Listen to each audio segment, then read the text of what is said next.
കണ്ണൂർ പയ്യന്നൂരിൽ MDMA-യുമായി യുവതിയടക്കം 3 പേർ പിടിയിൽ. ഇവരിൽ നിന്ന് 10 ഗ്രാമിലധികം MDMA പിടികൂടി. അരുൺ പൂപ്പറമ്പ വിവരങ്ങളുമായി. അരുൺ, വലിയൊരു സംഘമായിരുന്നോ? വിശദാംശങ്ങൾ എന്തൊക്കെയാണ്?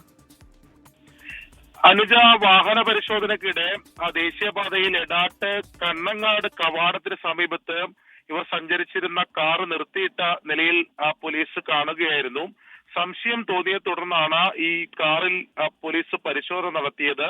ആ പരിശോധനയിലാണ് 10.265 ഗ്രാം MDMA ഇവർ നിർത്തിയിട്ടിരുന്ന കാറിൽ നിന്ന് കണ്ടെത്തിയത്. പെരുമ്പയിലെ ഷഹബാസ്, എടാട്ട് സ്വദേശികളായ ഷിജിനാസ്, പ്രജിത പി, ഈ 3 പേരെ ആണ് ഈ കാറിൽ നിന്ന് പോലീസ് കസ്റ്റഡിയിലെടുത്തത്. ഇവര് ഇത് വിൽപ്പനക്കായി എത്തിച്ചതല്ല എന്ന ഒരു സൂചനയാണ് പോലീസ് നൽകുന്നത്. ഇവർ സ്ഥിരമായി ലഹരി മരുന്ന് ഉപയോഗിക്കുന്നവരാണ്. ഈ ഉപയോഗത്തിന് വേണ്ടി എത്തിച്ചതാണ്. ഉപയോഗത്തിന് തയ്യാറെടുക്കുന്ന ഘട്ടത്തിലാണ് പോലീസ് പിടികൂടിയത് എന്നാണ് പയ്യന്നൂർ പോലീസ് ഇതുമായി ബന്ധപ്പെട്ട് വ്യക്തമാക്കുന്നത്. കണ്ണൂർ പയ്യന്നൂരിലാണ് MDMA-യുമായി യുവതിയടക്കം 3 പേർ പിടിയിലായത്. വാഹന പരിശോധനയ്ക്കിടെയാണ് ഇവരെ പിടികൂടിയത്. 10 ഗ്രാമിലധികം MDMA പിടികൂടി. ഇത് വിൽപ്പനയ്ക്ക് കൊണ്ടുവന്നതല്ല, ഇവർ സ്ഥിരമായി ലഹരി ഉപയോഗിക്കുന്നതാണ് എന്നതാണ് നമുക്ക് ലഭിച്ച വിവരം.